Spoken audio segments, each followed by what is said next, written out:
জান্নাতের 10টি জিকির আছে। এই 10টি জিকির আমি যদি করতে পারি বা ইনশাআল্লাহ আপনার এবং আমার জন্য কিন্তু জান্নাত ওয়াজিব হয়ে যাবে। এটা আমার মুখের কথা না, এটা আল্লাহ রাসূলের কথা। একটু মনোযোগ দিয়ে ভিডিওটা শেষ পর্যন্ত দেখে যাবেন। জান্নাতের ছোট ছোট 10টি জিকির আছে, তার মধ্যে প্রথমেই হচ্ছে সুবহানাল্লাহ। এই ছোট্ট বাক্যটি, এই ছোট্ট কালিমাটি যদি প্রতিদিন 100 বার কেউ পাঠ করে, তার 1000 গুনাহ মাফ হয়ে যাবে, তার 1000 সওয়াব তাকে বৃদ্ধি করা হবে। সুবহানাল্লাহ। তারপরে আসেন 2 নম্বরে হচ্ছে আলহামদুলিল্লাহ। দেখেন আলহামদুলিল্লাহ ছোট্ট এই কালিমাটি, ছোট্ট এই আল্লাহর প্রশংসার বাক্যটি, এটি যদি আপনি পাঠ করেন, এটি মিজানের পাল্লাকে ভারী করে দেয়। সুবহানাল্লাহ। দেখেন মিজানের পাল্লা যদি আপনার ভারী হয়ে যায়, আপনার কিন্তু জান্নাত আপনার জন্য কিন্তু অপেক্ষা করছে। তারপরে আসেন, এবং এই আলহামদুলিল্লাহ এটিকে সর্বোত্তম দোয়াও বলা হয়। আলহামদুলিল্লাহ এটি কি সর্বোত্তম দোয়া। তারপরে আসেন 3 নাম্বার, লা ইলাহা ইল্লাল্লাহ। এটি হচ্ছে সর্বোত্তম জিকির। সর্বোত্তম জিকির হচ্ছে কি ভাই? লা ইলাহা ইল্লাল্লাহ। 4 নাম্বার আসেন, সুবহানাল্লাহ আলহামদুলিল্লাহ ওয়া লা ইলাহা ইল্লাল্লাহু আল্লাহু আকবার।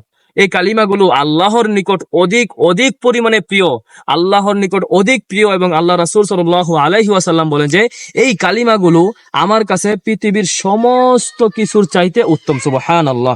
এজন্য আমরা বেশি বেশি এই কালিমাগুলো পাঠ করব, তাহলে কিন্তু আমরা আল্লাহর অধিক প্রিয় হতে পারবো ইনশাআল্লাহ।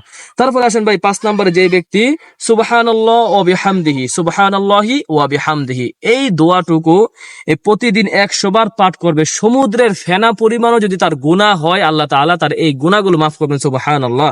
তারপরে আসেন সুবহানাল্লাহি ওয়া বিহামদিহি সুবহানাল্লাহিল আযীম। এই ছোট্ট এই দোয়াটির কত বড় যে একটি ফজিলত।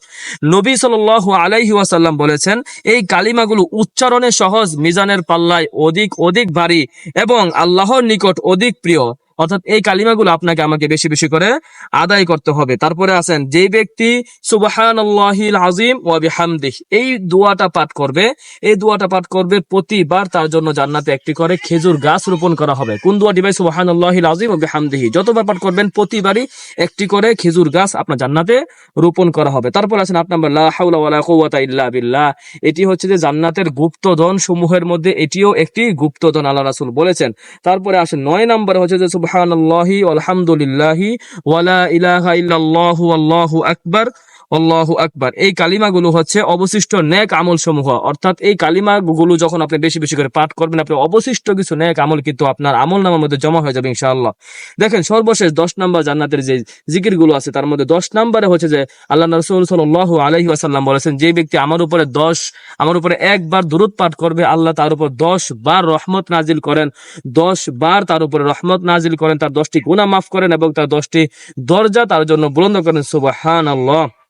যদি আমরা নামাজের মধ্যে এই দুরুদ ইব্রাহিম যে পাঠ করি, আল্লাহুম্মা সাল্লি আলা মুহাম্মাদ, এটিও যদি পাঠ করি আমরা, তাহলে কিন্তু আল্লাহ তাআলা আমাদের উপরে 10 বার রহমত নাজিল করবেন। অথবা এই সাল্লাল্লাহু আলাইহি ওয়াসাল্লাম এটিও পাঠ করলে কিন্তু 10 বার রহমত নাজিল করবেন ইনশাআল্লাহ। তো আমার প্রিয় ভাই বন্ধুরা, আমরা এই আমলগুলো বেশি বেশি করে করার চেষ্টা করব, যেন আমরা খুব সহজেই জান্নাত লাভ করতে পারি। আর এই ভিডিওটি শেয়ার করে সবার কাছে ইনশাআল্লাহ পৌঁছে দিব।